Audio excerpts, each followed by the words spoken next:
My eldest sister despises trophy wives the most. At the palace banquet, she mocked the empress. A true alpha female would have seized the throne to become empress regnant long ago. When you get down to it, isn't the empress just a trophy wife who rose through her man? Because of this single remark, the entire Song family was condemned. On the day of confiscation, Prince Chen extended a helping hand to my eldest sister. If eldest sister had begged for mercy, all the women of the Song household could have been spared the punishment of enslavement, but eldest sister loftily declared, even if all the women of our family are enslaved, I would never beg for a man's pity like some delicate wife. Prince Chen flew into a rage, stormed off in anger, and our entire family was exiled into slavery. During the exile, second brother risked his life to lead a prison break, but eldest sister scoffed in disdain, only weak women rely on men to save them. She deliberately reported him, causing my second brother to be pierced by countless arrows. Yet because of such independence and strength, my eldest sister caught the eye of a prince from the enemy nation. The prince wanted to take me as his concubine, and to survive, I had no choice but to agree. My elder sister retorted, I married the prince out of love, but you becoming his concubine makes you nothing but a jealous rival. She demanded I kill myself, having endured enough. I lunged at her to perish together. When I opened my eyes again, I had been reborn on the very day the Song family was raided. Prince Chen was extending his helping hand to my elder sister. The eldest sister scoffed disdainfully, I would never be a pampered wife relying on a man. When Prince Chen was disappointed, I took the initiative to grab his belt. If she doesn't know what's good for her, Your Highness can consider me instead. Hello, everyone, welcome to my channel. Subscribe us to read wonderful stories every day. Now, the story begins. Prince Chen Xiaoyu was the most debauched and lustful among all the imperial princes, but in my past life, it was this very same dissolute prince who murdered his elder brother and father to ultimately ascend the throne. I knew he was pretending, so I played along with his act. Boldly, I crawled on my knees to Xiaoyu's feet, my delicate hands grasping at the jade belt around his waist. The fabric on my left shoulder naturally slipped down, revealing a pale, smooth shoulder. My lord, I beg for your mercy. Xiaoyu's gaze still lingered on my elder sister.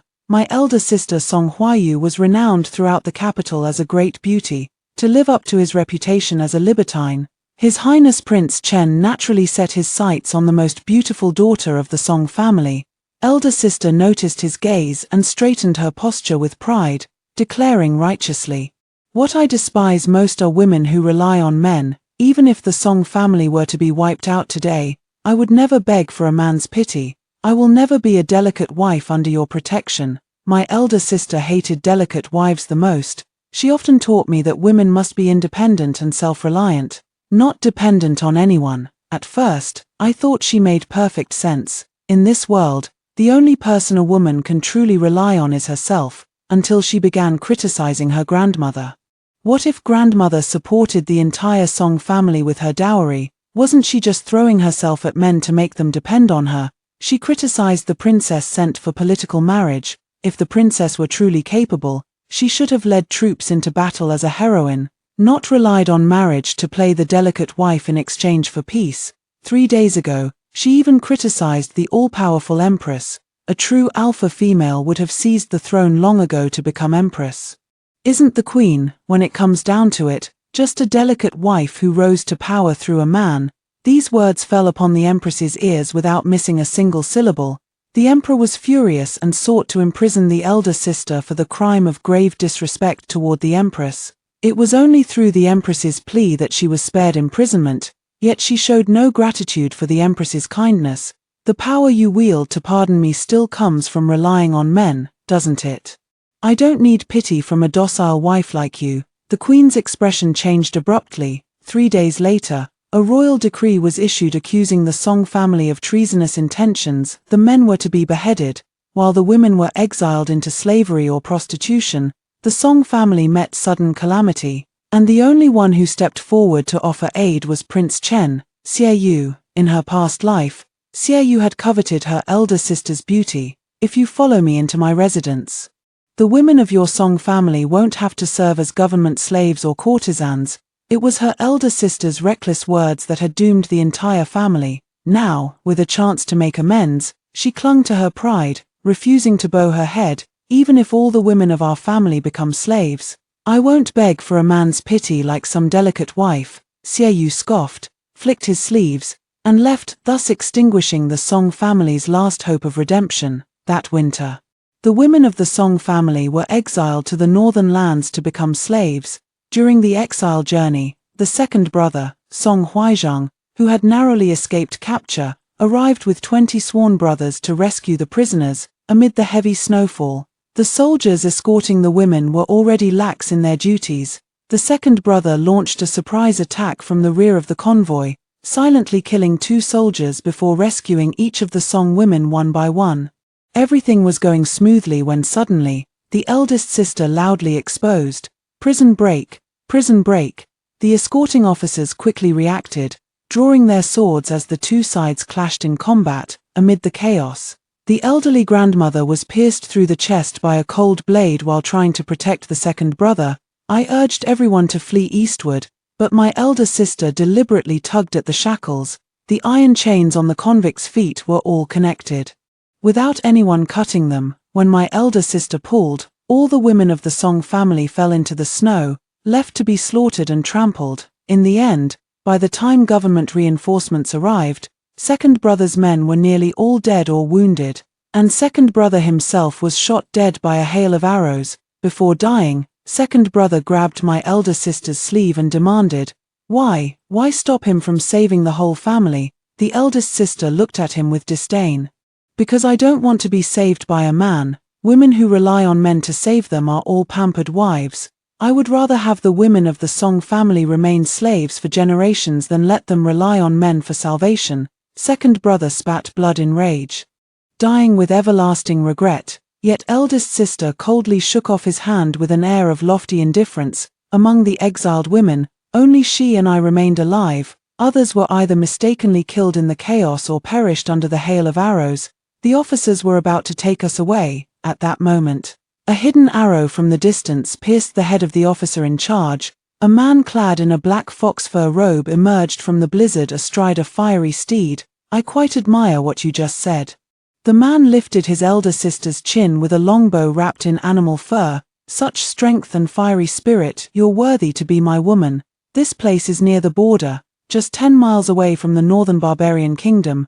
The man's luxurious attire and bold demeanor betrayed his noble status, while the distinctive broken eyebrow between his brows was the unmistakable hallmark of Bai King Helion. And I thought my elder sister, who prided herself on independence and strength, would despise men's advances and teasing. If she truly did this, I would at least respect her for being true to her word, but she didn't. Gripping one end of the longbow with her hand, she said to the man, "You want to conquer me? I will never yield to a man, unless you want me to be your principal wife." Helion laughed heartily as he dismounted from his horse, drawing his longbow before pulling his elder sister into his embrace. She nestled delicately against the warmth of his chest. It was precisely the image of a pampered wife she despised most. Helion noticed me too. Though my looks paled in comparison to my elder sister's brilliance, I was still considered a petite beauty. I was young, my nose red from the cold in the snowy weather, making me look all the more delicate and tender. "Is this your sister? Let her come be my concubine." Helion asked me, "Are you willing?" If I refused, I would be left in this freezing snow to die of cold. All my loved ones are dead, and I have no one to rely on. The escorting soldiers are also dead. As long as I remain within the borders of Dayue, I will be a wanted rebel. I nodded helplessly. I am willing to be a concubine. I want to survive, even if it means becoming the lowliest of concubines. My elder sister retorted, "How can you be so spineless, to throw yourself at a man so quickly just to survive?" Shocked by her shamelessness, I countered, "Didn't elder sister also surrender to the enemy to survive?" My elder sister leaned against Helion's chest. "What His Highness and I share is love at first sight, mutual affection. This is true love, and I married him as his lawful wife. And you're just his concubine.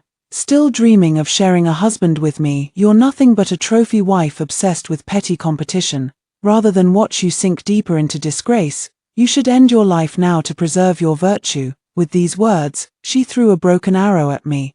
demanding I take my own life. Helianan greatly admired his elder sister. I never imagined you to be so noble and unyielding, his elder sister said coyly. I have always believed that women should be independent and strong, not clinging vines dependent on men. I am willing to marry the great king because I love you. This sister of mine has impure motives. To survive and live well, she'll surely become the very type of person I despise most. She wiped her tears. Rather than let that happen. It'd be better if she died. What a hypocritical face. Heartbroken, I glanced at my second brother and grandmother already buried by the snowstorm, along with the bodies of all the Song family's women. Suddenly, I grabbed the broken arrow from the ground and thrust it toward my eldest sister. But Helianan saw through my intentions. He drove his blade straight through my chest. My elder sister shrieked in terror, stamping her feet coquettishly. Your Highness, how cruel, as I fell backward. I saw her step toward me, her face alight with triumph. Blame your own misfortune for being my closest kin. The dearest relatives of a protagonist exist only to be sacrificed. If you cannon fodder women don't die, how can my beauty, strength, and tragic backstory shine? And how else would Helianan fall for me at first sight? I couldn't comprehend her words, only gritting my teeth to summon my last ounce of dying strength as I drove a broken arrow straight through her left ear. The arrowhead emerged bloody from her right ear canal. Song Huayu stared at me in shock amidst excruciating pain, and I roared angrily, you killed everyone. Go die. Helianan was horrified and drew his sword to strike at me. My elder sister clutched her right ear, her entire body beginning to tremble violently as she vomited blood profusely. I laughed wildly. Even if I die, I'll drag her down with me. I never expected to open my eyes again, only to find myself back on the day the Song family was raided. Upon hearing my elder sister's righteous and solemn speech, Prince Chen sneered just as he had in my past life, though fury visibly swirled in his eyes. At last he turned his gaze to me, reaching out to lift my chin. I know Prince Chen came today to make everyone believe he's a licentious and debauched man. The Song family was raided on charges of treason, with everyone avoiding them for fear of being implicated. Yet Prince Chen deliberately chose the day of the raid to stage this act of the dissolute prince taking in the daughter of a disgraced official. Utterly absurd. I lightly licked the hand Prince Chen used to grip my chin. I heard your highness enjoys keeping little golden canaries. This humble concubine will surely be an obedient bird. Soft lips lightly grazed his palm. Xieyu's eyes darkened as I boldly rose, feigning weakness to collapse into his arms. Xieyou indeed did not push me away. Taking in a seductive enchantress at the doorstep of a disgraced official's residence, lustful enough, the Prince of Chen's objective was achieved. Several spies in the distance witnessed this scene and returned to report to their respective masters. The reports naturally detailed how absurd, lustful, and unthreatening His Highness the Prince of Chen was. Eldest sister also saw this scene and angrily scolded, Song Huaixin, have you forgotten all the principles I taught you? Relying on a man's pity and handouts to survive, what a delicate wife you've become. I'd rather die than stoop to the whorish antics you're displaying today. After being reborn, I finally see things clearly. My elder sister was actually quite tempted back then, but she wanted to be a proper princess consort, not a concubine, so she put on that affected, coy act only to have Prince Chen turn and walk away in disgust. Now it's the same story, seeing me seize the opportunity first. She's green with envy, yet still spouts that self-righteous rhetoric, all that nonsense about how relying on men makes one a delicate wife, or how I'd be nothing without a man. I ignored her clamor and softly pleaded with Xieyou. Can your highness honor what you just said? Release the Song family womenfolk and spare them from entering servitude. Xieyou pinched the flesh at my waist. This prince naturally must fulfill his beauty's wish. The Song women may retain commoner status without being exiled to northern lands as slaves. As for Father Emperor, this prince will handle it. Upon hearing these words, the women of the Song family wept with joy. None wished to live as slaves or prostitutes, enduring a fate worse than death. Even Song Huayu visibly let out a quiet sigh of relief. I suddenly proposed, however, there's no need to remove my elder sister's slave status. Your Highness just heard it yourself. My elder sister has an unyielding character, fiercely independent, and despises men's assistance most of all. His Highness's favor is something my elder sister probably wouldn't deign to accept, right, sister? As my elder sister was about to retort, I immediately countered. Accepting support from men makes one a pampered wife. Those were your own words, sister. I wouldn't dream of forcing you. Xie Yu readily accepted good advice. The lady has considered everything most thoroughly. Then let only Song Huayu be exiled into slavery. Song Huayu was greatly shocked. Unable to swallow her pride and beg me directly, she turned instead to weep before our grandmother, who had just been pardoned and allowed to rise. Grandmother. How could second sister treat me with such hostility? The grandmother snorted coldly and kicked her away. It was you who offended the empress and brought disaster upon the whole family. How dare you blame others? The only one in the entire Song family who deserves to die is you. Grandmother had once doted most on Song Huayu, her eldest granddaughter. It was the eldest sister herself who destroyed grandmother's favor with her own hands. 2 years ago, grandfather Song Fuhe was still alive. Everyone said grandfather and grandmother shared a deep and loving bond. In his youth, grandfather served in the military and once rescued grandmother from bandits. Having been held captive by outlaws, grandmother's reputation suffered, hindering her marriage prospects. At that time, my grandfather was in the prime of his vigorous years. After triumphantly being conferred the title of Great General who guards the nation, he asked the emperor for only one reward: a royal marriage decree. That year, the grand wedding at the general's residence not only preserved my grandmother's honor but also bestowed upon her glory and the title of a noblewoman. For 50 years, they accompanied each other. When my grandfather, who had spent half his life on the battlefield, suffered a relapse of old wounds and lost his sanity, my grandmother personally stayed by his bedside, while caring for her husband. She also used her dowry to support the declining Song family during the struggle for the imperial succession. On the night of my grandfather's final moments, my grandmother held his hand against her face, unwilling to look away for even a second. At that time, only my eldest sister, who had just recovered from a high fever, was by her side. Grandfather clung to his last breath, gazing at grandmother with pain and reluctance, while grandmother said through her tears, "I'll guard this home for you. Fuhe, go in peace." On the night grandfather passed away, the Song household was overcome with grief. Yet amidst the wailing, the eldest sister muttered disdainfully, "With the man already dead, she's still rushing to guard his estate for him." Truly, a pampered wife just grows into a pampered old woman. Grandmother arranged grandfather's funeral affairs with meticulous care, watching the money flow out like water. The eldest sister sneered again. With this money, how many young male attendants could be hired to serve day and night? This old, pampered wife is quite devoted. At that time, the imperial court was embroiled in the fiercest succession battle among the princes. The Song family had always remained neutral, but in the end, both factions ostracized those who stayed neutral. After grandfather's death, the Song family was in dire straits. It was grandmother who used her dowry to support the family, giving father the chance to catch his breath.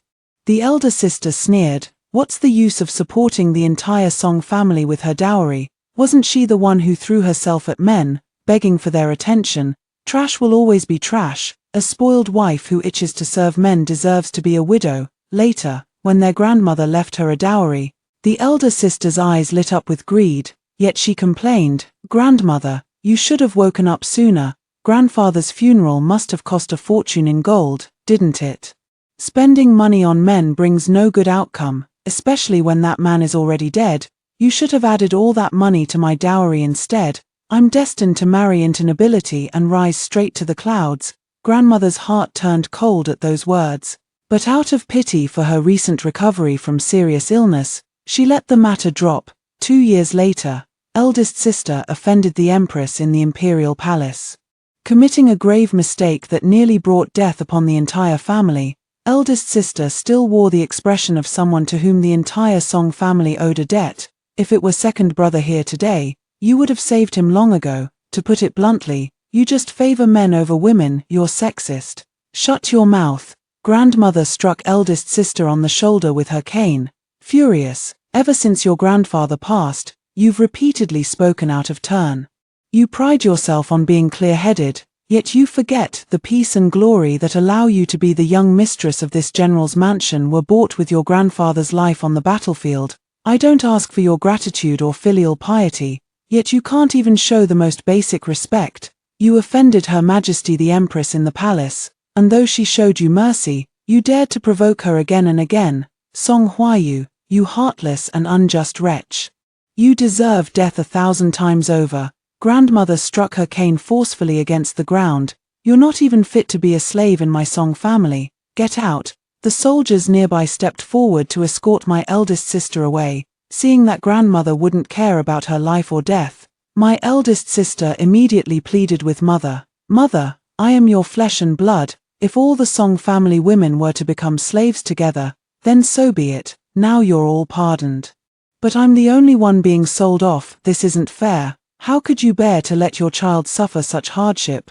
Mother had always respected grandmother, but Song Huayu was after all her own daughter. Seeing her about to soften, I immediately cut in. Eldest sister won't be exiled. Elder sister is now a slave girl who can be bought and sold. I turned to Xiaoyu, my lord.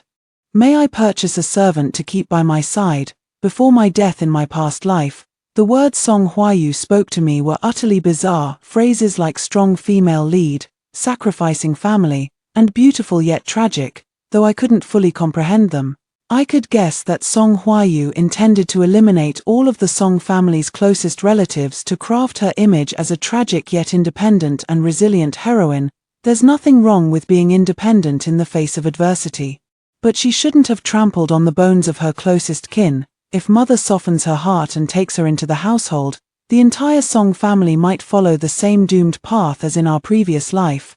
I absolutely cannot let Song Huayu succeed. Xiaoyu is currently intrigued by me, so when I made this request, he casually agreed. He had his trusted aide give me 2 taels of silver. This is enough to buy a servant. My elder sister seemed humiliated by these 2 taels. Your Highness, am I only worth 2 taels in your eyes? 2 taels is already too much. I took back 1 silver ingot and handed only 1 tael to the officer. This prisoner is bought by the Chen Manor. Though Xiaoyu's actions were outrageous, he enjoyed the emperor's favor. So the soldiers sent to confiscate the property showed great respect to His Highness Prince Chen. The soldiers actually accepted the tael of silver and said officiously, regarding the Song family matter, Your Highness must personally plead their case before His Majesty in the palace. Xiaoyu pulled me into his embrace. Naturally, this prince will protect my beauty's family. His body carried a chilling sandalwood scent that made my head ache. His Highness the Prince of Chen can't even pretend convincingly. What kind of drunken fool carries such an icy, refined fragrance? My elder sister, whom I had purchased as a servant, entered the Prince of Chen's residence with me. Xiaoyu didn't rush to the palace immediately. He was so indolent that even the emperor's decree meant nothing to him. No wonder outsiders called him absurd. After entering the manor, Xiaoyu released my hand and had me choose a courtyard in the inner residence myself. Xiaoyu had yet to marry, though rumors of his romantic escapades had been circulating for years. Stories of him teasing peasant girls or drunkenly flirting with musicians were all too common. He delighted in draping red bridal veils over beauties before ostentatiously carrying them back to his princely estate. After a night of passion, he would drive them away the very next day. Thus arose Prince Chen's notorious reputation for being lustful and heartlessly abandoning his conquests. Strangely enough, none of the common women forcibly taken by Prince Chen ever sought retribution afterward.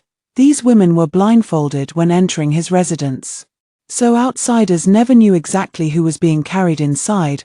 There is only one concubine in the prince's household, concubine Zhao. Old Dao, who led me into the inner courtyard, said that concubine is the second daughter of the prime minister. Other women can only stay in the prince's residence for 1 night and are sent back the next day. Young lady, behave yourself tonight. Whether you stay or leave tomorrow depends on your skills. Xiaoyu appeared to collect beauties, but in truth, those women, like me today, were merely tools for putting on a show in public, frivolously brought into the prince's residence one evening, only to be sent back home the very next morning.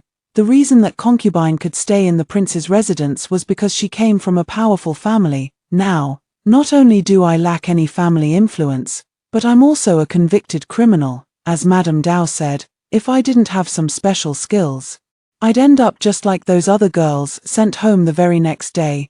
The Song family has fallen on hard times now. If I were to be returned, I wouldn't be able to lift my family back up on my own.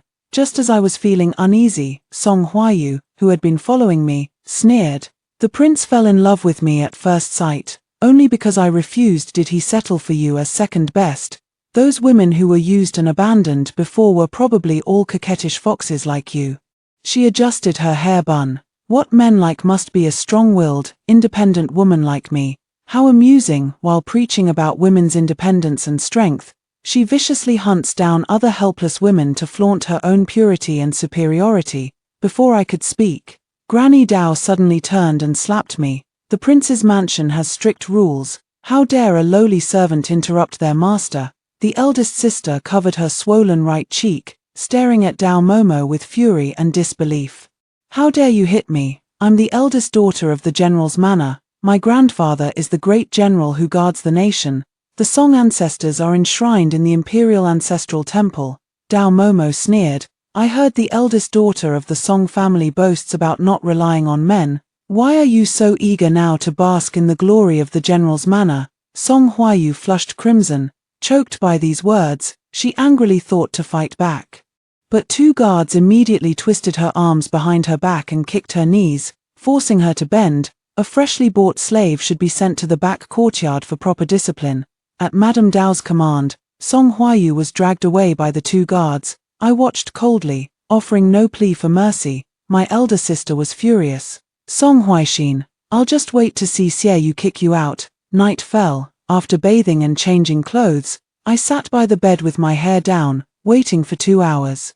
But Xie never came. I was so hungry that I simply had my maid fetch me a chicken from the kitchen. Late at night, Xie, who was studying military strategy in his study, suddenly caught a whiff of an incredibly enticing aroma. He sent someone to inquire, and his trusted aide reported back. It's that Miss Song. She's built a bonfire in the courtyard and is making, well, she's roasting chicken. Xie. By the time Xie entered the room, I was calmly gnawing on a chicken leg with perfect composure. Xie stepped forward and lightly pinched my greasy chin.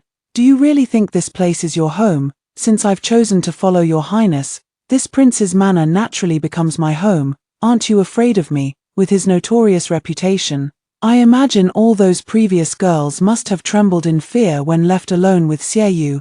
I was probably the most calm and relaxed one. Why be afraid? Those who have died once naturally have greater courage. I tore off another chicken leg. Want some? No one dislikes the chicken I roast. Late at night, no one can resist a fragrant, piping hot roast chicken. Xieyu's Adam's apple bobbed as he pushed my hand away. This prince doesn't eat. His words belied his true feelings. But I didn't press him. I stood up, wrapped my arms around his neck, and said coyly, My lord, I've eaten my fill and now have plenty of strength. Later, you can have me be as loud as you wish. Xieyu's ears turned red before my eyes. Then suddenly my neck tightened. He had grabbed me. Third miss of the Song family. Known for being dull-witted and slow, what act are you putting on before this prince? Even a cornered rabbit learns to bite. For survival's sake, this concubine naturally had to learn how to please your highness. I need your highness's protection. And your highness needs a clever woman to play along with this charade. I leaned close to his ear, striking straight at his most vital interest. The Crown Prince's faction is at the height of its power. If your highness wishes to avoid repeating the tragic fate of the late virtuous prince, you must steer clear of there. 2 years ago, the virtuous prince, renowned for his noble character, was slandered relentlessly by the Crown Prince and ultimately took his own life. With the death of the virtuous prince, only Crown Prince Xie Hui and Prince Chen Xie remained among the imperial heirs in the court. The emperor, aged and gravely ill, had brought the struggle for the throne to the brink of eruption. Xie had managed to stay hidden in the undercurrents of this fierce battle for succession by maintaining his notorious reputation for absurdity. In truth, he was the emperor's most valued prince. Xieyu's birthmother was the late empress, of pure royal bloodline, with an exceptionally powerful maternal clan behind her. Most importantly, the current emperor, out of guilt towards the late empress, has always indulged Xieyu. No matter how outrageous Xieyu's actions were, The emperor could always smooth things over for him. With such advantages, Xie Yu should have been a thorn in the crown prince's side, but over the years, Xie Yu, through his dissolute behavior, had managed to subtly remove himself as a threat in the struggle for the throne. He wanted to watch the tigers fight from the mountain, to reap the benefits of the fishermen. In his previous life, he had waited for the crown prince to defeat the virtuous king, then raised an army in the name of justice to eliminate the crown prince's faction, ultimately seizing the throne. Currently, Xie Yu was still in his dormant phase. Whatever he wanted, I would give him. "Oh, your highness, why are you pulling at my clothes? Be gentle," I suddenly cried out, dramatically and affectedly. Xie Yu realized my intention and looked at me in shock. "I've never seen a woman like you before." I shamelessly hooked my finger into his belt, my voice dripping with coquettish challenge. "I've heard His Highness indulges in nightly revelries, but when it comes to me, can you still perform?" Xie Yu's eyes darkened as he swept me up and threw me onto the soft bedding, pinning me beneath him. That night, I screamed myself hoarse. 3 parts acting, 7 parts real. Xie Yu genuinely hurt me.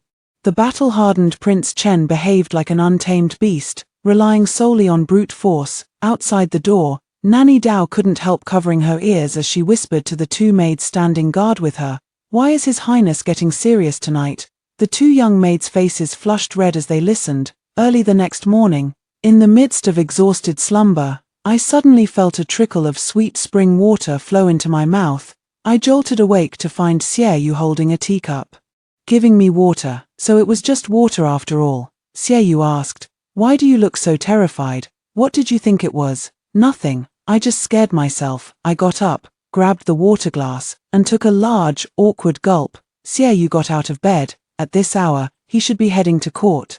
I endured the soreness in my back and trembling legs, forcing myself out of bed to help him into his python robe, doing my utmost to please him. Once his clothes were properly arranged, I casually picked up a cup of overnight wine from the table and poured it over his waist. The wines in the prince's residence were all top quality. Just a drop or two released an overpoweringly strong aroma. Xie Yu frowned. "What are you doing? Without a hint of wine and romance about you, how would anyone believe His Highness had a wild night?" As I spoke, I pressed a lipstick mark onto his neck. Xie Yu's neck tensed, his Adam's apple bobbing visibly. "One might not be conspicuous enough, let's add another." I pouted, wanting to leave another mark on the left side of his neck, but Xie Yu promptly reached out and pinched my lips into a duck's beak. "Shut your mouth." At the door, Nanny Dao respectfully inquired, "Your Highness, shall we send Miss Song back according to the usual arrangement?" Xie Yu raised his hand to touch the lip mark on his neck. "She was exhausted last night. There's no need to rush her away." Granny Dao was astonished. Was he actually planning to keep the person? Xie Yu's hand moved away from his neck, but the lipstick mark remained. Was he really going to court like this? I had thought he would wipe it off in disgust. That very noon, it was said that Prince Chen had been detained in the palace by the emperor for reflection due to his scandalous behavior. This was already routine for Xie Yu. The emperor verbally punished him, but by evening, the decree pardoning the Song family was issued. The male members of the Song family were spared execution, reduced instead to hard labor. The female members were spared slavery, merely demoted to commoner status. The Song family's property was confiscated in large part, but the women of the Song household were still permitted to reside in their mansion.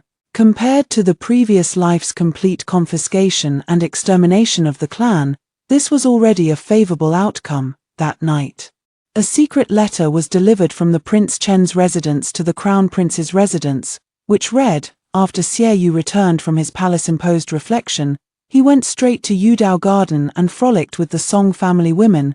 Their voices were coquettish and unrestrained, unbearable to listen to in detail. The Song family's daughter is but a pretty face, shallow and foolish. Xie Yu, bewitched by her beauty, actually pleaded with the emperor to pardon the Song family.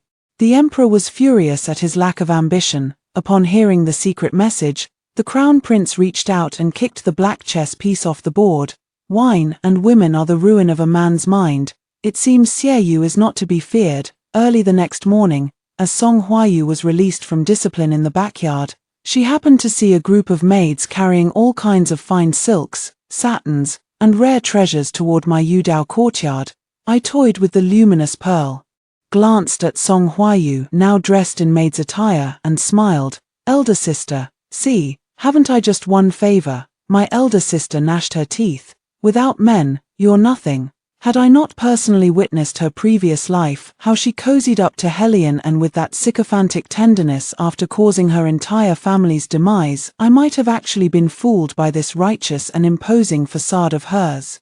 You're right, without Xieyu's support, I truly am nothing. Father and elder brother would be executed, grandmother and mother exiled to the northern wastelands, and I'd be reduced to a courtesan. And all of this because eldest sister deliberately offended the Empress. You forced me into a dead end. So naturally I'll resort to any means to save myself. Am I just supposed to die by your hand?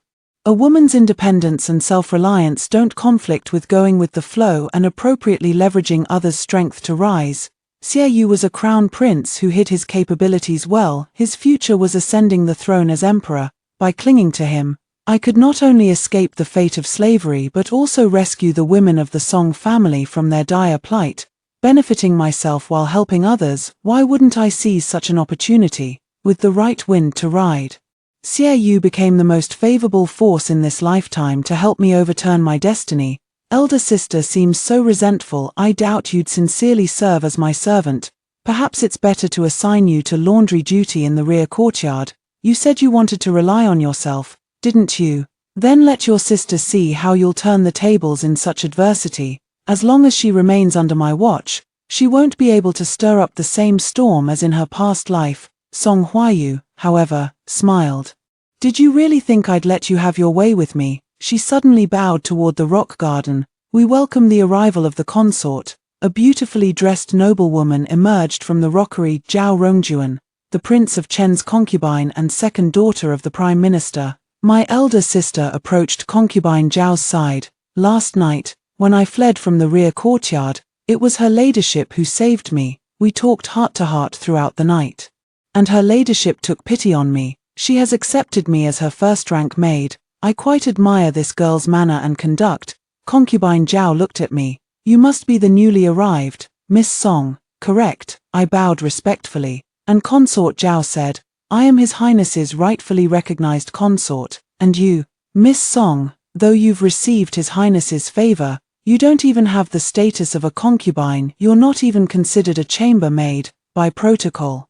You should be performing a kneeling bow when you see me. Consort Zhao was protecting my elder sister, clearly wanting to vent anger on her behalf. I wonder what my elder sister told her last night that made her harbor such hostility toward me. I haven't yet secured my footing in the prince's mansion, as she said. Although Xieyou allowed me to stay in the residence, he hasn't given me a proper title. Since I'm at a disadvantage, naturally I should learn to lower my head. I respectfully knelt down and performed a full kowtow to consort Zhao. Huayu said you're too ambitious for your own good. The moment you climbed onto the high branch of the prince's mansion, you wanted to bully your elder sister. I despise nothing more than sisters turning against each other. If you dare bully her again, I'll have the prince banish you from the manor. Consort Zhao scolded me and ordered me to kneel until noon before allowing me to rise. I had no choice but to remain kneeling.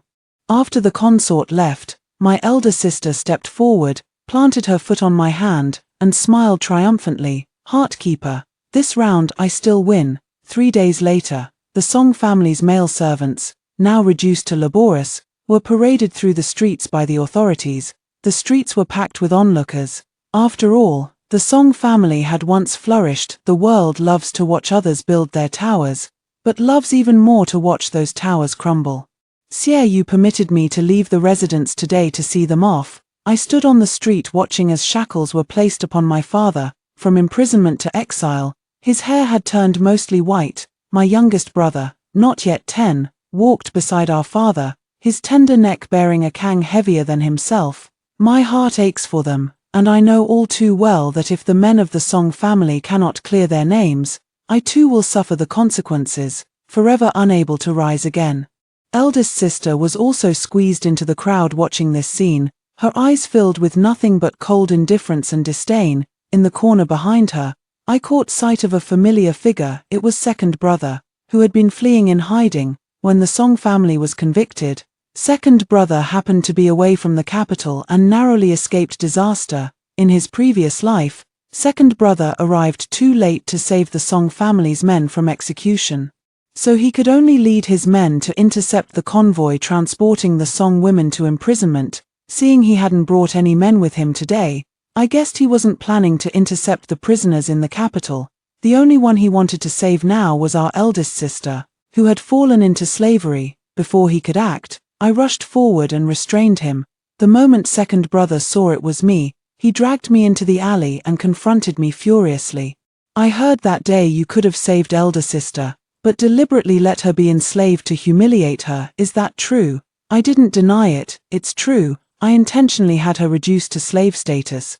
The Song family suffered this calamity because of her. Shouldn't she be taught a lesson? You. Second brother raised his hand to strike me, but in the end, that slap never landed. The mistress was a good woman, and second brother, as her son, was also a good elder brother, back then. The concubine who gave birth to me died in difficult labor. Seeing me pitiful, the mistress took me in and raised me as her own. When I was young, some would mock me for being a concubine's daughter and bully me for having lost my birth mother. Second brother and eldest sister would always stand up for me. Elder sister is no longer the same person she used to be. Ever since that high fever, elder sister has changed completely. Can't you see it, brother?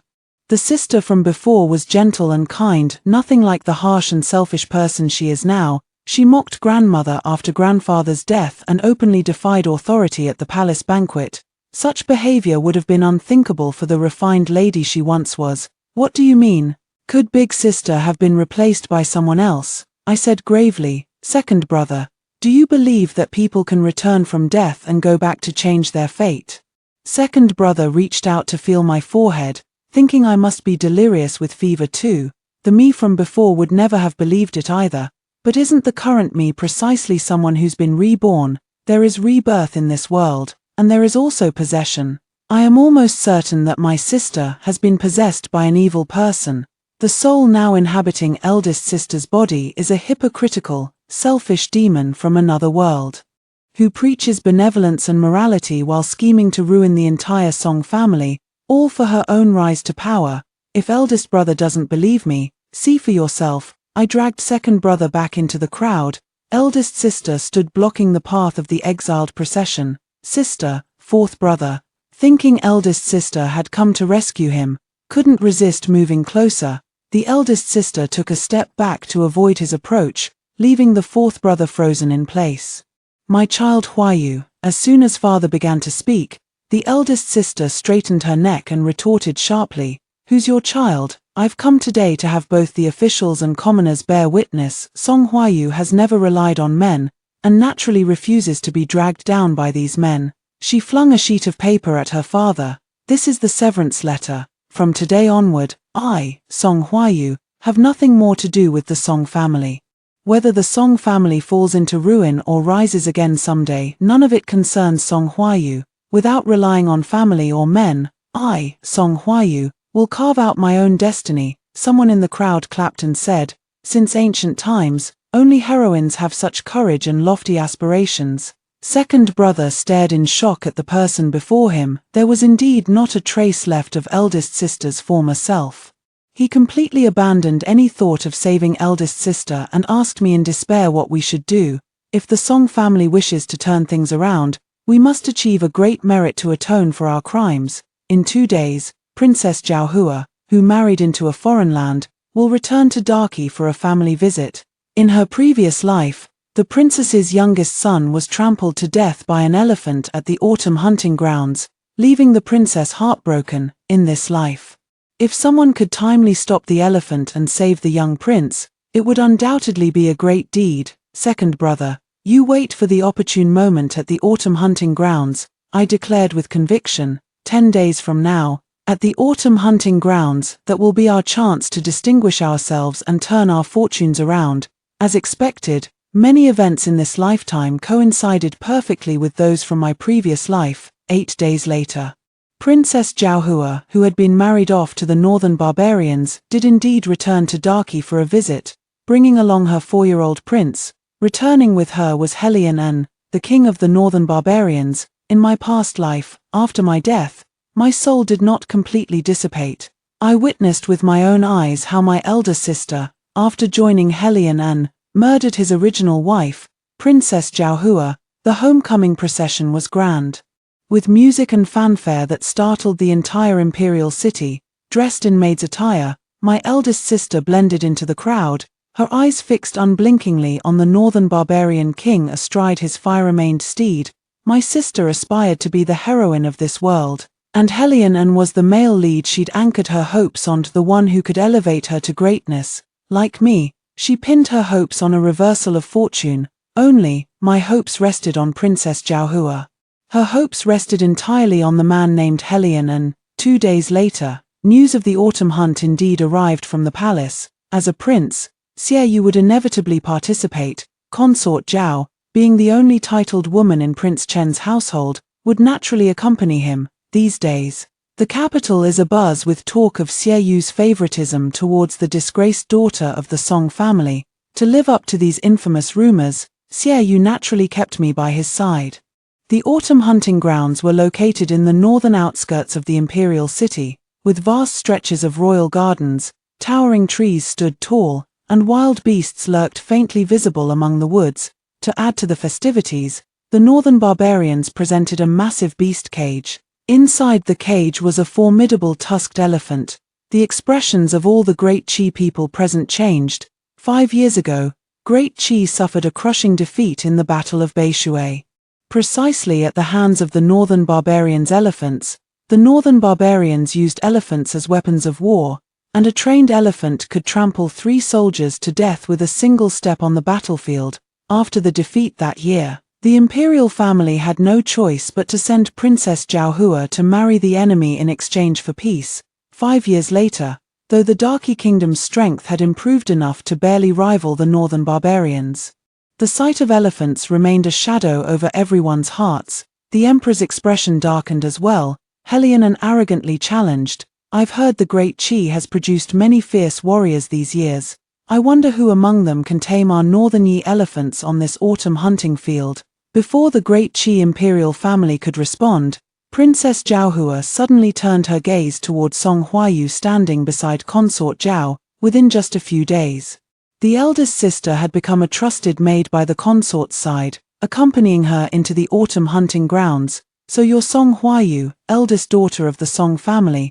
The eldest sister, believing herself to be singled out for favor, immediately stepped forward to bow and reply. As she lowered her head, the peony flower specially pinned in her hair bun was particularly conspicuous. Helion's gaze shifted. The king of Bai was fondest of Darky's peonies. When he married Princess Jiaohua, he publicly declared that he had plucked the most noble peony from Darky. The princess scoffed, "When I was married off, you were also among the noble women seeing me off. I still remember what you said that day, 5 years ago, on the day the princess was married off for political alliance. Many noble ladies of the capital came to see her off." As the princess boarded the bridal sedan, reluctant to part from her mother, her elder sister standing nearby muttered scornfully, "A princess should go for political marriages. What's with all the weeping and wailing? Just putting on an act to win men's pity, isn't it?" Some retorted, saying the princess was sacrificing for her country and shouldn't be mocked.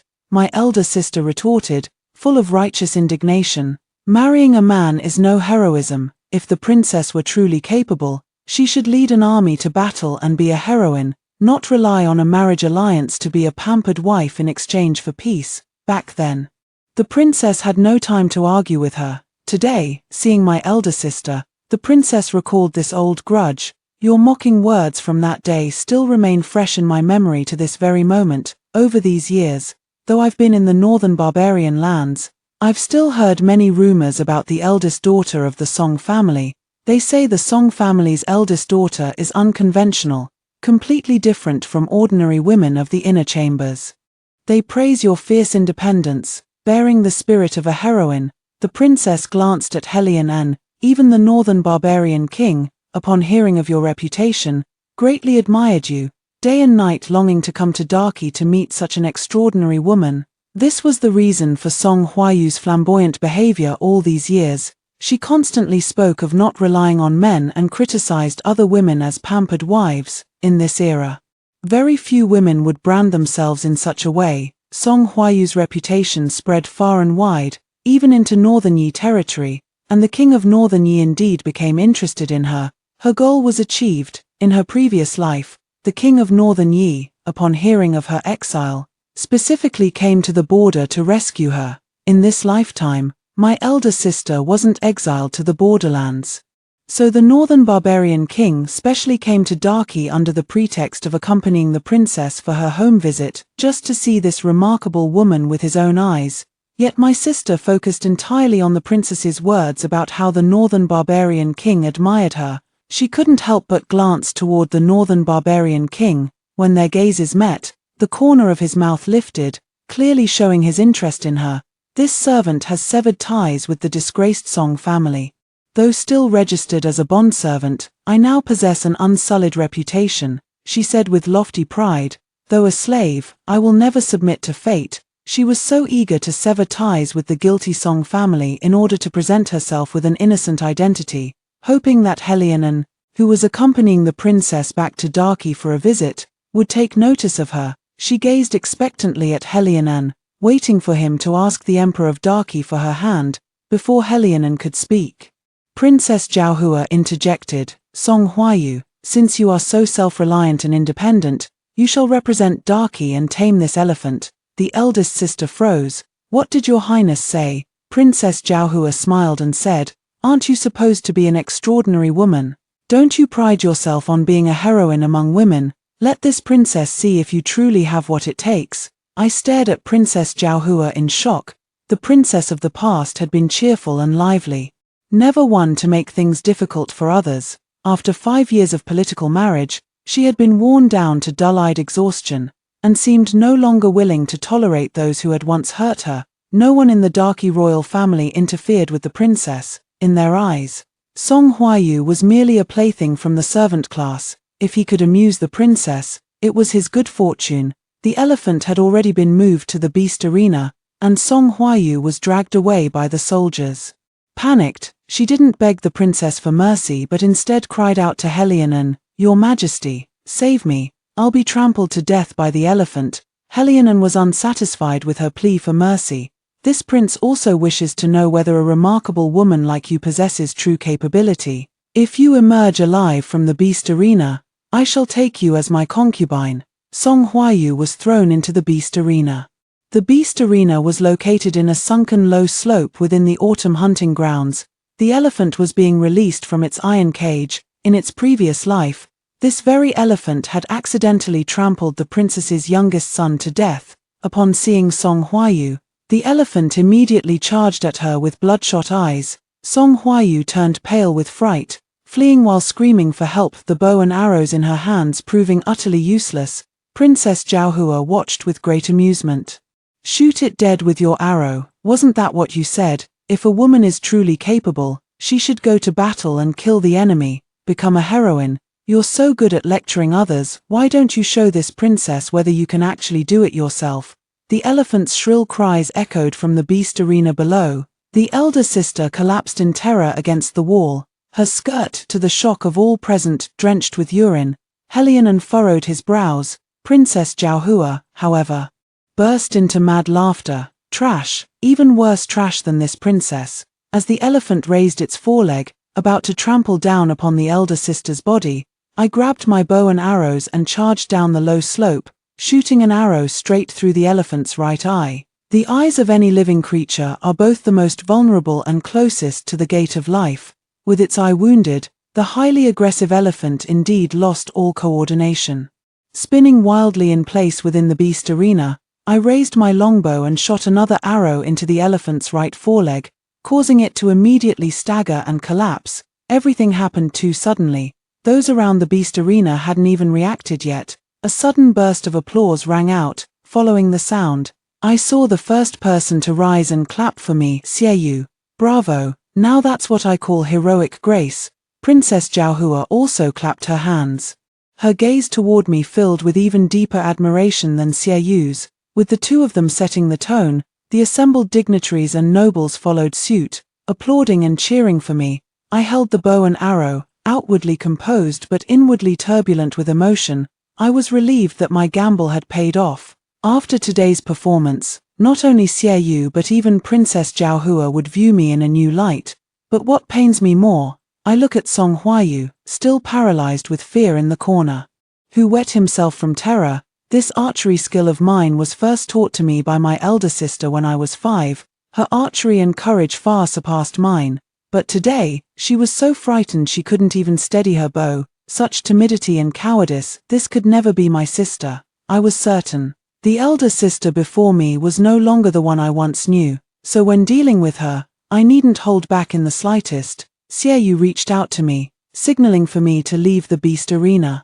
Just as I was about to exit, a small figure suddenly darted out from the gate on the left. It was the youngest son of Princess Jiaohua. From my perspective, it was clear that a pair of hands had deliberately carried the little prince to the entrance of the beast arena. In my past life, when news spread that the little prince had been trampled to death by an elephant in the beast arena, everyone found it utterly unbelievable.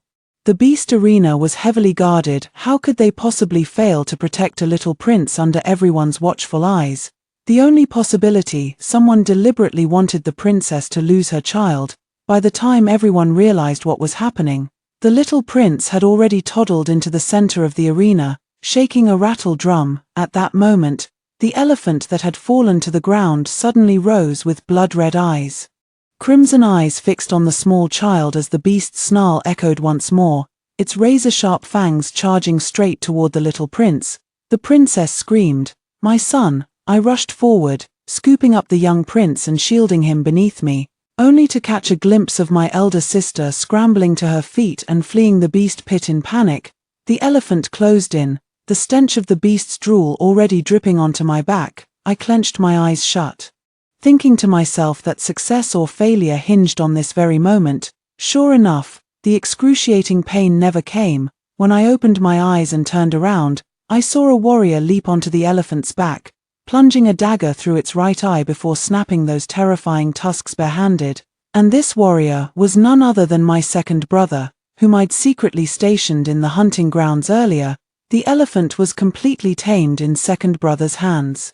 The little prince and I escaped danger together. Second brother and I went before the emperor to plead guilty, presenting the pair of blood-stained ivory tusks. The enthroned emperor was greatly pleased.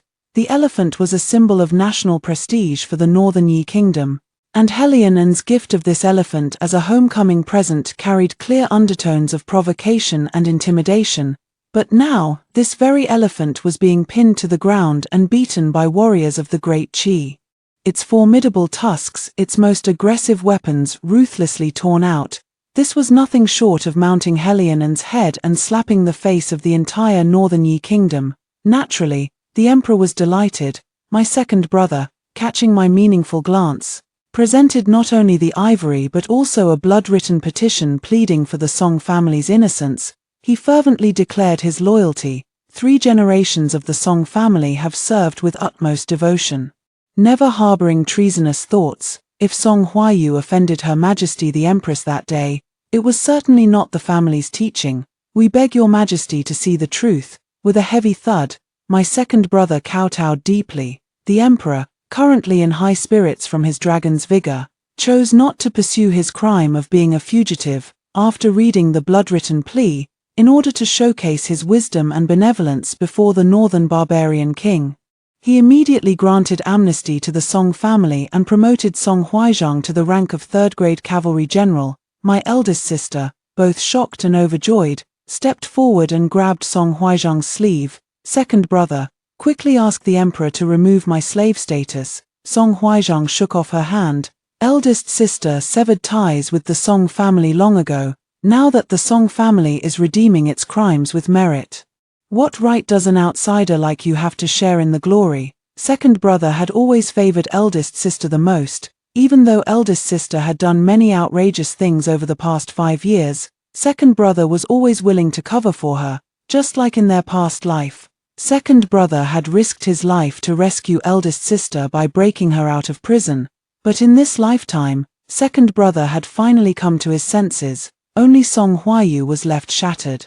I'm your sister. I don't have a sister like you. Second brother helped me up. From the moment you publicly severed ties with the Song family, I, Song Huaizhang, have only Huaixin as my sister. I retorted to Song Huayu, sister, when you cut ties that day, you were afraid the Song family's crimes would hinder your climb to higher branches. You never imagined the Song family could rise from the ashes so quickly, did you? You schemed with all your might. Only to sever every possible retreat for yourself. I looked at the northern barbarian king. That man is now our only lifeline. Song Huayu indeed went to beg the northern barbarian king to take her away. Helion uncovered his nose, looking down at her with disgust. I originally thought you were a remarkable woman hard to conquer, but turns out you're just worthless trash. You're not even half as amusing as the princess. Why should I take you with me? Get lost. I watched coldly as Helion showed his cruelty and Song Huayu floundered in helpless panic. Princess Zhaohua came before me with the little prince. The princess took my hand, her gaze gentle. Thank you for saving my child. The princess followed my gaze towards Helion and, seeing her husband entangled with another woman, she seemed accustomed to it, long numbed by such scenes. I clasped the princess's hand in return. Your Highness, the young prince was deliberately taken to the beast arena. If not for my second brother's timely intervention today, the prince might not have survived. The princess's face turned stern. Are you saying someone intended to harm my child? Who would dare? The death of the little prince would bring no benefit to Darky. It couldn't have been the work of Darky people. I recalled my past life after Helion and took my elder sister back to Bai. He subjected the princess to endless humiliation and contempt, even telling her to join her son soon, whose body had been nearly crushed by an elephant. By then, the princess was gravely ill and had long lost the strength to resist, eventually dying of depression. Princess, Helion is by no means a good man. Today's elephant rampage was caused by premeditated poisoning. An out-of-control elephant could either ruin the autumn hunt or, worse, accidentally kill members of the great Qi royal family. I pressed a packet of medicine into the princess's palm. This was given by a folk veterinarian, colorless and odorless, yet capable of driving wild beasts into a frenzy to attack. I've heard that Helion particularly enjoys taming wild elephants himself to showcase his kingly authority. The princess understood my hint. She withdrew the medicine into her palm, and everything was conveyed without words. At that moment, Xiaoyu approached us. The princess immediately put on a smile. She took my hand and placed it in Xiaoyu's. Elder sister has long heard that you've gained a beauty by your side. After all these years, it's rare for you to keep someone close. The princess looked at me and said, he is indeed a clever and brave young man. Treat him well. Have you given him a proper status yet? Before Xiaoyu could answer, I spoke up with a hint of grievance. Your Highness, please don't jest. How could I dare to ask for status while serving the prince? Being a chamber attendant is more than enough, as expected. The princess replied, in the past, I couldn't give you status because the Song family was still bearing the stigma of crime. But now that the Song family has been granted amnesty, and your second brother is a newly recognized meritorious official, you are worthy of the Prince Chen's household. Xiaoyu grasped my hand and promptly declared, my sister speaks rightly. Then this prince shall confer upon her the title of noble concubine. Above noble concubine is secondary consort, and above secondary consort is principal consort. I will climb step by step upward. Song Huayu will never know that riding others' favorable winds upward can achieve mutual benefit. Apart from hypocritically shouting slogans, she could only humbly beg for men's pity. On the day the homecoming procession returned to Bai, Song Huayu chased Helion's horse for several hundred meters, only to be abandoned in the dust kicked up by its hooves. She was picked up by consort Zhao and brought back to the Prince Chen's residence. A month later, tragic news came from Bai. Helion had his skull crushed by a suddenly enraged elephant while taming it. Unlike her previous life, in this lifetime, Helion only managed to bear one son, the little prince born to Princess Zhaohua, the day after the Northern Yi king passed away. Princess Zhaohua ascended to the throne with her young prince. The prince was still too young, so Princess Zhaohua, now the Queen Dowager, ruled as regent in his stead. When this news reached Song Huayu's ears, she was so terrified that she vomited blood. She began muttering to herself, So Helion wasn't the male lead of this world after all. He actually died just like that. I've got it now. Whoever I follow becomes the male lead. Helion abandoned me, so he died. Is this what they call the halo of a female protagonist? I am the true female protagonist of this world.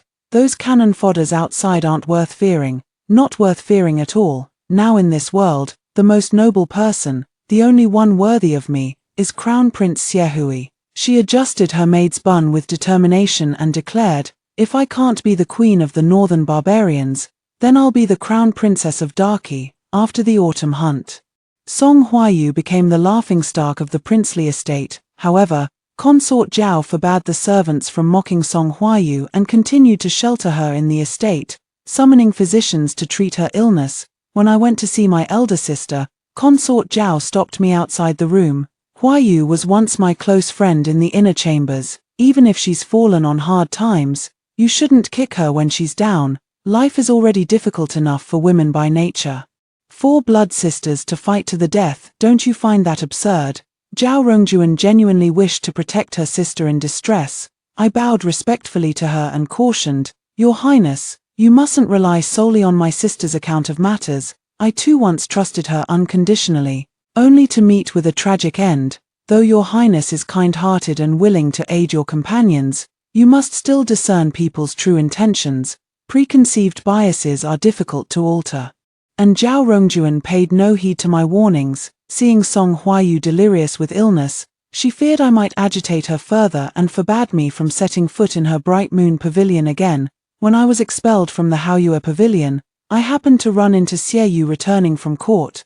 He took my hand and led me toward the study, asking, When did you learn archery? I lied obediently. This humble concubine had some archery skills before. After entering the manor, I secretly watched Your Highness practice and improved a little. Hearing my answer, Xieyu seemed pleased. After the autumn hunt, in his eyes, I was no longer merely a tool. In the study, I ground ink for him while glancing around the room. The Crown Prince's study was a highly confidential area. Ordinarily, besides Xieyu's trusted ministers, the only other person occasionally allowed in was concubine Zhao. This was the first time I had been permitted to enter his study. The study displayed bookshelves lining 3 walls, with a large sand table map of various cities placed prominently at the center. To the left of the desk hung a meticulously painted portrait of a beautiful woman. The woman in the painting was dignified and graceful, lowering her eyes to play with a golden-haired, jade-skinned child. Drawn closer, I remarked, the woman in the painting bears some resemblance to Your Highness. That was my mother, the late Empress. The late Empress Kui Yunqi was the only daughter of the Qinghe Kui clan and was the childhood sweetheart and wife of the current Emperor Xingyuan. Half of Emperor Xingyuan's empire was secured through the military contributions of Empress Kui's maternal family. However, after Emperor Xingyuan firmly established his throne, he began to fear the Kui clan's overwhelming influence, and rumors spread in the court that the Kui family was plotting rebellion. The Qinghe Kui clan was the most powerful noble family in Darky. They offered their most well-bred daughter, only to be met with the emperor's suspicion. The men of the Kui clan could not swallow this insult. They gathered their troops, waiting only for the emperor's treacherous decree to truly rebel and overthrow the throne. To prevent this war sparked by the empress' paranoia, the late empress, on the night of her birthday, leaped from the city tower in front of the emperor to prove the innocence and loyalty of herself and her family. Her only dying wish was that the emperor would not, out of suspicion, wound the hearts of loyal ministers and bring suffering to the common people. When Empress Kui passed away, the emperor wept bitterly. The Kui clan thus withdrew from the courtly struggles and retired to the Qinghe region. The emperor, having killed his beloved out of suspicion, never reprimanded Xieyu no matter how absurd his behavior became. To be more precise, it was precisely Xieyu's lack of learning that put the emperor at ease. When Empress Kui jumped from the city tower, Xieyu was already 5 years old, but he never got to see his mother one last time. For Xieyu, this became a wound that never fully healed over the years. I didn't dare ask further, only pointing at the child in the painting. Is this the prince? So the prince was this adorable as a child. I deliberately changed the subject, but Xieyu's expression remained tense. The look in his eyes told me this man's only vulnerability was his mother. So when rumors started spreading everywhere that the late Empress Kui had jumped from the city tower out of shame for adultery, I knew then, no matter who was behind these malicious rumors, that person was doomed. The origin of the rumor was a handwritten letter allegedly written by the late Empress herself. The letter contained a line of poetry. Though 2 leaves were given as gifts, our bond remained unfulfilled. This poem was rumored to be a love poem exchanged between Empress Kui and her illicit lover. Since ancient times, nothing has fueled gossip more than the scandalous secrets of a morally corrupt royal family. Soon, vivid rumors began to spread throughout the entire Darky territory. The late Empress didn't jump from the building to stop the war, she was caught in bed with her lover by His Majesty, and took her own life out of shame. Maybe she was caught in adultery and drowned in a pig cage or thrown down a well.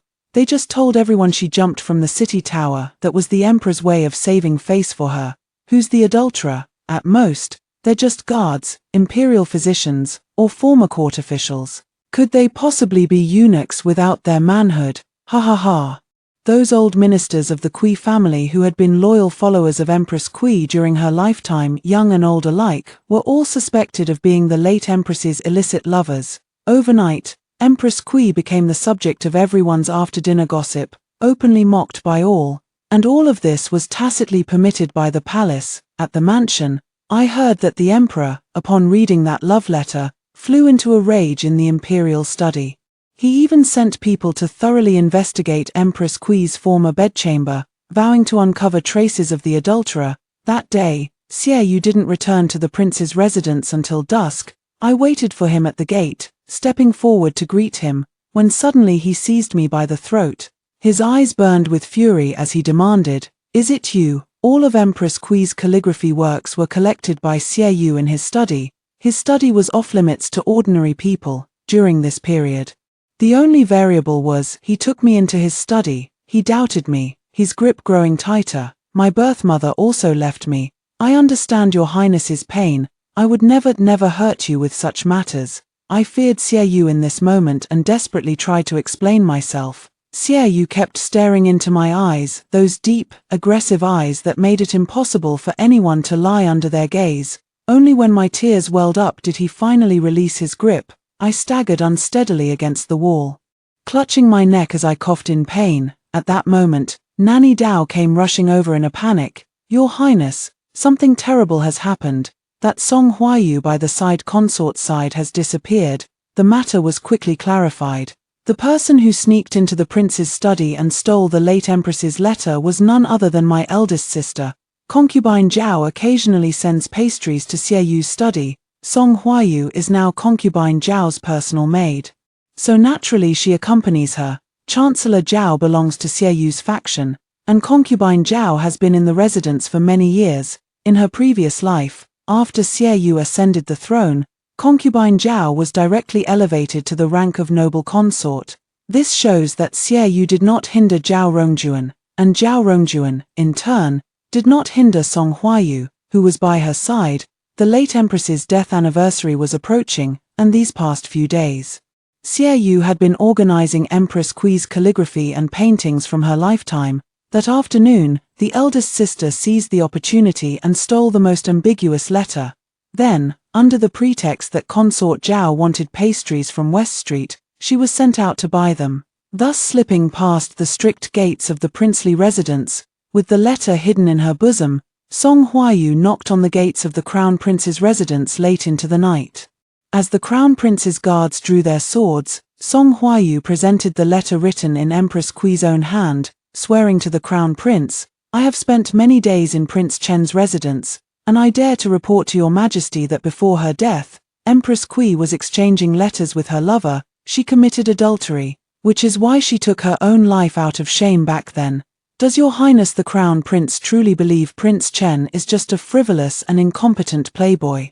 I have visited the study in Prince Chen's residence multiple times and witnessed with my own eyes how Xie Yu diligently governs and strategizes with his trusted aides over military tactics on the sand table. Prince Chen Xie Yu is far from the absurd and incapable man he appears to be. After the autumn hunt, I had a dream. In the dream, it was Prince Chen Xie Yu who ultimately ascended the throne. he would murder his father and brothers to seize the throne. And Your Highness the Crown Prince would become a victim under Xieyu's blade. Only I can change His Highness the Crown Prince's fate. Song Huayu slowly raised her eyes, her gaze brimming with greed and ambition. Because I'm not just from another world, I also possess memories from my past life. After Helianen's death, Song Huayu fell gravely ill from the shock. After that high fever, she dreamed of everything from her past life. The Crown Prince was intimidated by her imposing manner as she presented the letter personally written by Empress Kui. Prince Chen's greatest advantage is the Emperor's favor towards Xieyou, which stems from his love for Empress Kui. Once we destroy Empress Kui's image of purity and flawlessness, the Emperor will naturally cease to favor Xieyou. Considering Xieyou's previous outrageous behavior, the Emperor will soon grow tired of him. By then, no one will have the means to compete with His Highness the Crown Prince for the throne. With this letter in hand, Song Huayu smoothly entered the Crown Prince's residence. Under the Crown Prince's protective wing, she naturally had no intention of returning to the Chen Prince's estate. She stole letters from the Prince Chen's residence under the name of Consort Zhao, completely disregarding the fate of Consort Zhao, who was still in the palace. Zhao Rongjuan realized the gravity of the situation. She knelt before Xieyou, filled with remorse, and begged for punishment. Xieyou said angrily, "You truly deserve to die." Zhao Rongjuan staggered, her face filled with despair. A man's single word could sometimes drive a woman in the inner chambers to her death. I immediately knelt to plead. Consort Zhao meant no harm. I beg Your Highness to investigate. The urgent matter at hand is to devise a strategy to protect the late Empress's reputation. Not to fight among ourselves. I crawled on my knees to Xieyou's feet. Your Highness, the concubine is the daughter of Prime Minister Zhao. If you punish her now, it will surely alienate the Prime Minister from you. Prime Minister Zhao has always been loyal to you. We must not let a loyal subject be disheartened. Has Your Highness forgotten? The late Empress died because of the Emperor's suspicion. The late Empress, watching from heaven, would never wish her own child to harm others out of suspicion, just like his father. Xieyou gripped my chin. You still dare to plead for others. Song Huayu is your own sister, and it was you who brought her into the mansion that day. One could say you're the root cause of all this. This prince even suspects whether you and your sister conspired together to scheme against me. I argued with reason. The reason I could enter the mansion that day was because Your Highness is lustful. How can you now shift all the blame onto a mere woman like me? Xieyou seemed to want to slap my mouth, but I fearlessly lifted my chin, refusing to back down. Xieyou didn't hit me after all. He made me and the concubine kneel together to reflect. In the main hall, the concubine and I knelt together. I knelt on the left, and she knelt on the right. Originally, there was some distance between us, but Consort Zhao actively moved closer, kneeling beside me, our bodies touching. Her voice hoarse, she asked, "Why did you save me? Have you forgotten how I used to target you? Because Consort Zhao is a good person. Your targeting me was all due to being misled by my elder sister." Consort Zhao's mouth drooped. I genuinely wanted to help her up. As women, I always believed we should support each other. I never imagined she would harm me like this. I should have listened to your warning that day. Now I've not only hurt myself but also tarnished the reputations of the prince and the queen mother. I leaned forward and reached out to wipe the tears from her face. Don't be afraid. Nothing matters except life and death. Xieyou's current rage stems from this matter involving the late Empress. His concern has clouded his judgment. Once he calms down, we'll find a way to resolve this. You trust him that much, don't you know him? He seems like a dissolute fop, but he's full of schemes. Sometimes when I'm asleep next to him at night, I want to get up and strip him naked. Just to count how many schemes he has. Consort Zhao burst into laughter through her tears. Smiling now, that's good. You have to promise me. You absolutely cannot go seeking death just because of what Xieyou just said. I feared Consort Zhao might follow Empress Kui's example, using her own death to evoke guilt or forgiveness from a man, all because of self-blame. It's utterly not worth it. No man in this world is worthy of a woman dying for him. We have our own world to conquer. Even within these inner chambers, we can stand upon men's shoulders to glimpse vaster horizons. The concubine looked at me, her tear-stained eyes shining brightly. Huai Xin, you are completely different from your sister. She clasped my hand in return. From now on, You need not address me as concubine. Call me Rongjuan instead." With a smile, she added, "Rather than gaining another enemy, I'd much prefer to have a true sister who helps and supports me." "Great, Sister Rongjuan." Sister Rongjuan and I had only knelt in the main hall for 2 hours when Nanny Dao hurried over to help us up, saying the prince had already calmed down. Nanny Dao said, "This matter concerns the late empress, so it's natural His Highness would be overly anxious. Please don't take it to heart." "How could that be?" Pretending not to notice Xie Yu's figure hiding outside the door, I loudly cheered, "As long as the entire Chen Wang mansion stands united, no difficulty is insurmountable." As Song Huayu had anticipated, that love letter completely shattered Emperor Shengyuan's lingering guilt towards Empress Kui. Though no specific adulterer was found for the alleged secret affair, Emperor Shengyuan used this pretext to execute numerous ministers who had defended Empress Kui. His stern prohibition against any discussion of the matter only fueled public belief that Empress Kui had indeed committed adultery, and that the imperial family was covering up her disgrace. 10 days later marks both the death anniversary and birthday of Empress Kui. In previous years, numerous imperial concubines from the inner palace, as well as noble women from outside the palace, would come to Changning Palace, where Empress Kui once resided, to pay their respects. This year, however, only a handful have come. Apart from the Kui clan members and the Prime Minister's wife, only the women of my Song family are present. Xie Yu knelt before the memorial tablet of Empress Kui. His face solemn and still, though his expression remained unchanged. He would remember this kindness in his heart. When I entered the palace, I happened to encounter the Crown Prince leaving. My elder sister followed closely by the Crown Prince's side. She had shed her former maid's attire, now dressed in resplendent Suzhou embroidery robes, her hair adorned entirely with gold, jade, and pearls. "The Crown Prince has already freed me from slavery and is about to make me his concubine in the Eastern Palace," she proudly came to provoke me. "See, didn't I still manage to carve out this path? Sister keeps saying she doesn't rely on men, but isn't all this still obtained by clinging to the Crown Prince?" "Wrong," the eldest sister retorted sharply, declaring triumphantly. "I didn't climb this path by clinging to the Crown Prince, I ascended by trampling over Empress Kui's corpse and reputation. Women should help one another, don't you agree, Consort Zhao?" With a sharp slap, Consort Zhao struck Song Huayu across the face. Song Huayu roared in shock. "I'm about to become the Crown Prince's consort. How dare you hit me? Soon doesn't mean now." Zhao Rongjuan backhanded her across her left cheek again. "I am a legitimate concubine of Prince Chen. And you are now merely a commoner who has just shed her slave status. Dare to be insolent in front of me. I'll hit you whenever I please." Zhao Rongjuan took advantage of Song Huayu's momentary daze, pressing her shoulders and delivering 5 sharp slaps to each side of her face. Her hands ached from the blows, yet she still didn't feel satisfied. Back then, Song Huayu had won Zhao Rongjuan's trust precisely by spouting such rhetoric about women supporting women. Zhao Rongjuan had originally thought Song Huayu's words meant women showing mutual understanding and support for one another. So this was her idea of mutual help, unilaterally sucking the blood of other women to gild herself. She deceived Zhao Rongjuan, thus gaining the protection of the Chen Palace. She slandered Empress Kui, thus gaining the protection of the Crown Prince's residence, and this is what she calls independence and self-reliance. Shameless. If the Crown Prince hadn't arrived, Zhao Rongjuan would have kicked him. As soon as the Crown Prince appeared, Song Huayu immediately leaned into his arms to complain, her posture identical to how she used to cling to Helion and in her previous life.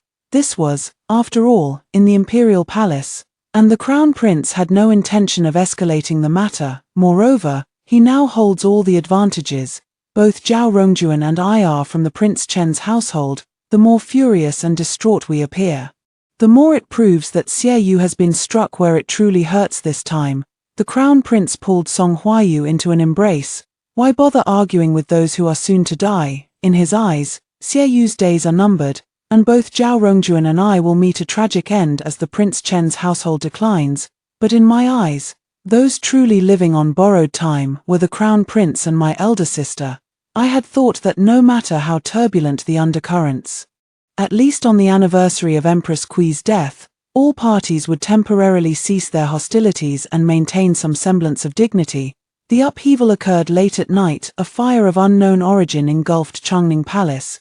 Just before the flames erupted, Xie Yu, who had been kneeling before our mother's memorial tablet, had coincidentally been summoned by the emperor to the imperial study.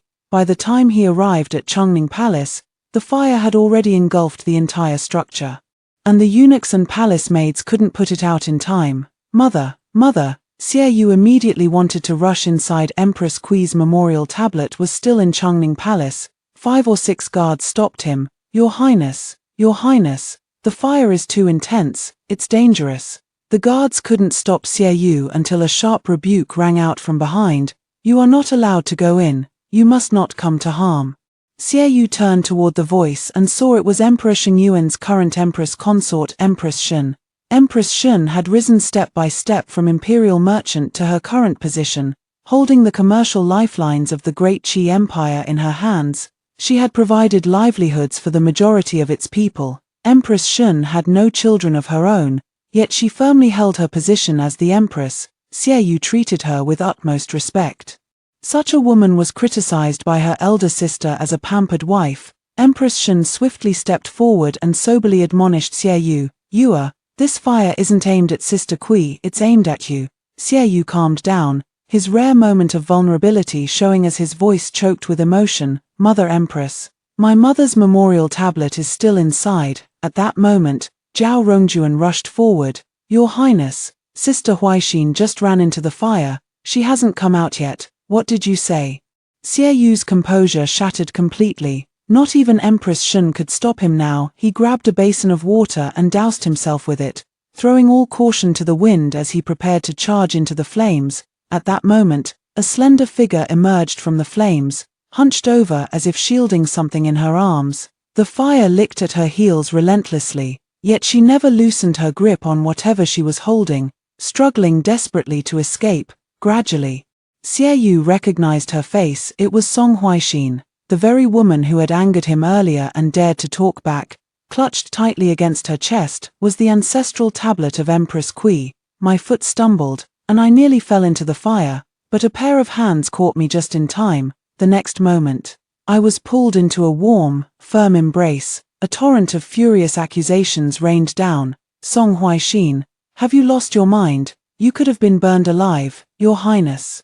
I've saved the memorial tablet of the late Empress. This disheveled girl, her deer-like eyes wide open, cradled his mother's memorial tablet as if it were the most precious treasure in her palms before offering it to him. The memorial tablet remained unharmed, without even a trace of being burned. Xie Yu's tone suddenly softened. Does it hurt? Not at all, I said with a laugh. Her Majesty the Empress is watching over me. He suddenly reached out and touched my right cheek, asking again. Does it hurt? It was only then I realized my right cheek seemed to have been scorched by fire. The pain didn't bother me much, only one thought consumed me. If my face is ruined, will the prince still want me? You're wrong, Xie Yu suddenly said. Hiss, I gasped sharply from the pain and asked, wrong about what? Xie Yu took the memorial tablet of the late Empress and earnestly corrected. It's Her Majesty the Empress Mother's tablet, Her Majesty the Empress Mother's tablet. His Highness Prince Chen said to me, change your address, call her Empress Mother. That night, holding the Empress Mother's tablet, I was escorted back to the princely residence by Xie Yu. The imperial physician was summoned overnight, bringing the finest medicinal ointments, said to be gifted by Empress Shen's palace. The burn on my right cheek was about the size of a glutinous rice ball, fortunately shallow, the physician said. With careful nursing, perhaps no scar will remain. Xie Yu declared, use the best medicines available, no matter how rare or expensive the herbs, the Prince of Chen's residence can procure them. She must be healed completely. The entire Imperial Medical Bureau was under Xie Yu's control, so they naturally attended to me with utmost care. The medicine was quickly prepared and delivered. Xie Yu personally held the ointment, applying it to my wounds with great care. Burns shouldn't be bandaged. And the wounds wouldn't look particularly pleasant either. Does His Highness not find this repulsive? What's there to dislike? Xie Yu scooped out ointment with a jade stick as he asked, what if it leaves a scar? If it scars, I won't be considered a beauty anymore. Seeing his serious expression, I deliberately teased. His Highness Prince Chen loves beauties the most. This is it for me, turned into an ugly monster. I'll be kicked out of the manor, Xiaoyu snorted coldly. The Chen manor won't starve you. Really, Xiaoyu replied perfunctorily, yet couldn't resist giving my uninjured left cheek a gentle pinch. Who said it has to be a beauty? Do you really think I'm lustful? What about all those women brought into the mansion before? I never touched those women. Most of them came from impoverished families and needed money for medical treatment. When I brought them into the residence, I covered their faces with red veils. No one knew their identities. They would stay in the guest rooms for one night, and the next morning my secret guards would escort them back, along with a sum of money. So that's how it was. No wonder those women never held any grudges against the Chen prince's residence. They were even grateful. The truly lustful one is the crown prince, Xiaoyu said. His estate outside the palace has gathered countless innocent women. This is true, I remember in my past life. After Xiaoyu ascended the throne, he disbanded the former crown prince's residence. Most of those who fled from the estate were decent women from good families. For a time, the entrance to the crown prince's residence was crowded with parents coming to collect their daughters. Who would have thought His Highness was such a kind man after all? What kind of nonsense is this? Am I that wicked? You were wicked when you told Sister Rongjuan to die. And wicked when you punished us by making us kneel. Xiaoyu chuckled softly. You certainly hold grudges well. He leaned in so close that his warm breath brushed against my face and wounds, making them itch unbearably. I couldn't help but want to scratch. Don't move. Xiaoyu grabbed my hand and blew on it gently. This will make it hurt less. He thought I was in pain, but actually my ears were just burning hot. What did you put on me? It feels so warm. Xiaoyu, he pressed me back onto the bed, telling me to sleep peacefully. I grabbed his sleeve. The late Empress, Mother Empress's memorial tablet, where is it? It's been placed at Chen Palace. Your Highness, have you considered who set tonight's fire? There are very few who would dare, and fewer still who could succeed in starting a blaze within the palace walls. Xiaoyu replied, tonight. His Majesty couldn't even be bothered to stage the pretense of hunting assassins. Does the arsonist's identity truly require investigation? It was nothing more than the Emperor crying wolf. Everyone says my mother's death was the Emperor's fault.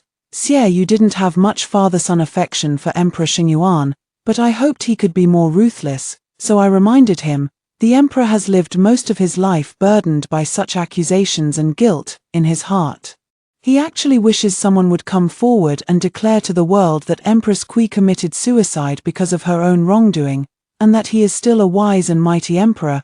The Emperor's indulgence in this matter likely stems from his own secret hope that someone would prove the late Empress was at fault first, absolving him of any wrongdoing. If the late Empress knew of this in the afterlife, she would surely be heartbroken. Xiaoyu said, she wouldn't be heartbroken. Her heart had long grown cold toward him. If this continues to escalate, I fear both the Kui clan and Your Highness will be implicated. Your Highness must make a decision swiftly. Xiaoyu looked at me, probably not expecting me to have the courage to say such words. What's the point of loyalty to a father like this? To a monarchy like this? Calculating the time, in my past life, this was precisely when the Emperor fell seriously ill. Xiaoyu also chose this moment to rebel and seize the throne. Since he would take this step sooner or later, I might as well give him a push, let him know that I not only understand his thoughts but am also his utterly loyal supporter. Thus, when Xiaoyu ascends to power, he will surely not treat me poorly. I grasped Xiaoyu's hand, sharing an unspoken understanding with him. The Song family will stand behind Your Highness as firmly as the Kui clan. The next day, I slept until the sun was high in the sky before rising, and upon waking, was greeted by the fragrant aroma of kanji. Zhao Rongjuan brought me a light breakfast and laid out her usual beauty cream on the table. This morning, Empress Shen also sent me many premium medicinal herbs for beauty and nourishment. Zhao Rongjuan said it wasn't the same, what she gave me was one of a kind. These are all precious things my father and mother collected for me when I first entered Prince Chen's residence. My father intended for me to bewitch the prince with my charms, but who knew he'd be such a blockhead, utterly blind to romance? What a waste of these fine treasures. Now it's ready for you to use. Once your wound heals, you can apply these beauty creams. I guarantee your skin will become as smooth and tender as a freshly peeled egg. Eager to try them out, I opened each jar of beauty cream to smell their fragrances. Whenever I found one I liked, I dabbed a bit on my left cheek. After playing with them for quite some time, I finally remembered to eat. Zhao Rongjuan couldn't contain her curiosity and asked, "Last night you had a heart-to-heart with His Highness, didn't you? Did he tell you who Empress Dowager's letter was addressed to?" I shook my head. "He doesn't know either. The wording in the letter really does sound like it was written to a lover." Zhao Rongjuan lowered her voice. "Perhaps it was written by the Empress Dowager to the late emperor, but never sent." No, I couldn't shake the feeling that wasn't the case. Perhaps Empress Kui also had an unforgettable white moon in her heart. Though but 2 leaves are given as gifts, our friendship shall never fade. It was likely a pure sentiment untainted by power struggles. Women confined within palace walls had no outlet for their emotions, finding solace only in poetry. Regardless of whether this beloved truly existed, Empress Kui should never have been subjected to those unspeakable rumors. 3 days later, an imperial decree arrived from the palace, an edict from the empress to bestow upon me the title of secondary consort.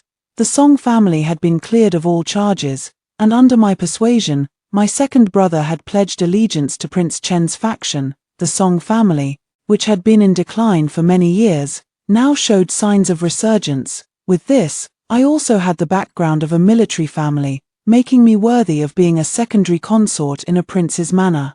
Upon receiving this decree, I was naturally delighted. Seeing my happiness, Xie Yu also seemed to be in good spirits. On the day of my official investiture, my elder sister came to Prince Chen's residence under the pretext of representing the Eastern Palace. That day, many visitors came to Prince Chen's residence to offer congratulations. Song Huayu, now emboldened by the Crown Prince's protection, didn't even regard Xie Yu with respect when someone demanded she pay her respects to His Highness. Song Huayu maintained her haughty demeanor. Empress Kui was unchaste in her lifetime. Who can say whether this Prince Chen is truly of royal blood? Xie Yu's emotions remained unreadable, but I stepped forward with a smile and deliberately asked, "I heard eldest sister has distinguished herself. Is His Highness the Crown Prince planning to elevate her to Crown Princess?" Song Huayu said smugly, "Little sister schemed with all her might, yet still ended up far behind me. If sister is marrying His Highness, what will become of Scholar Zhong from before?" I interrupted her loudly. Song Huayu's face changed. "What Scholar Zhong? Scholar Zhong, the lover your sister has been secretly meeting every night for the past 5 years. Have you forgotten him so quickly? What nonsense are you talking about? What lover? There's no such thing." I put on an expression of profound secrecy, while Zhao Rongjuan added fuel to the fire. "Huayu, how heartbroken Scholar Zhong would be to hear you deny his existence like this. Have you forgotten how you secretly carried on with him in your boudoir, conceived a child, and came to me seeking a physician to abort it? You're slandering me." Song Huayu indeed had no so-called lover, and Scholar Zhong was merely a name I fabricated on the spot. But to ruin a woman's reputation, you don't even need a specific man. He could be Scholar Zhong, Scholar Li, or Scholar Sun. Without even a shadow of Empress Kui's alleged lover being seen, she had already been branded with the infamous title of Sorceress Empress.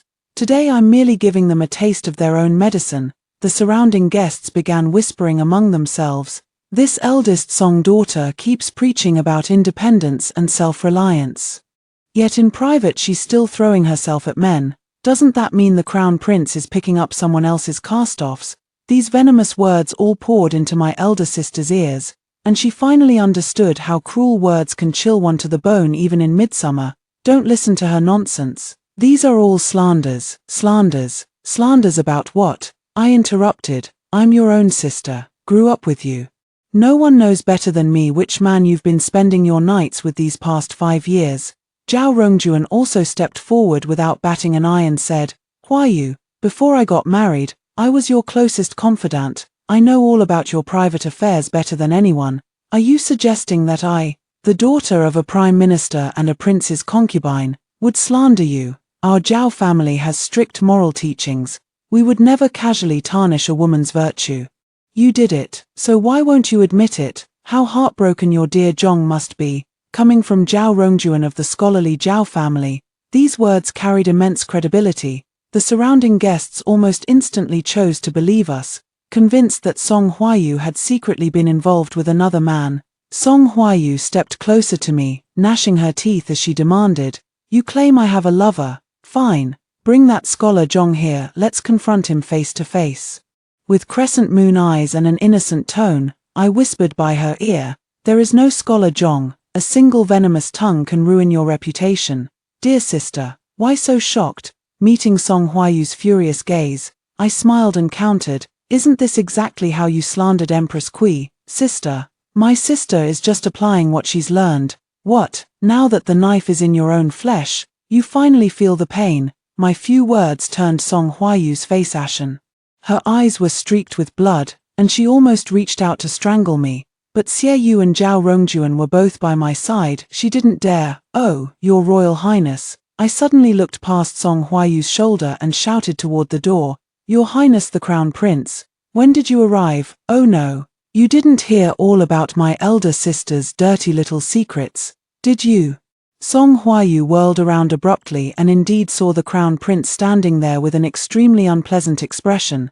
"Your Highness, let me explain." She rushed to chase after him, but I discreetly stepped on the hem of her skirt. With a loud thud, Song Huayu fell clumsily to the ground. Ignoring the mocking laughter around her, she scrambled to her feet in panic and stumbled after the Crown Prince. That day, I was successfully conferred the title of concubine. After that day, the rumors about Empress Kui were suppressed, because what people were now eager to discuss was the scandal of the newly appointed Crown Prince being cuckolded by a woman from the Song family.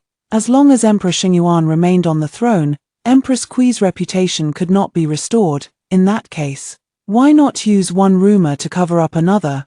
Prince Chen's residence had recently fallen out of imperial favor, and everyone said Xie Yu was about to lose his influence.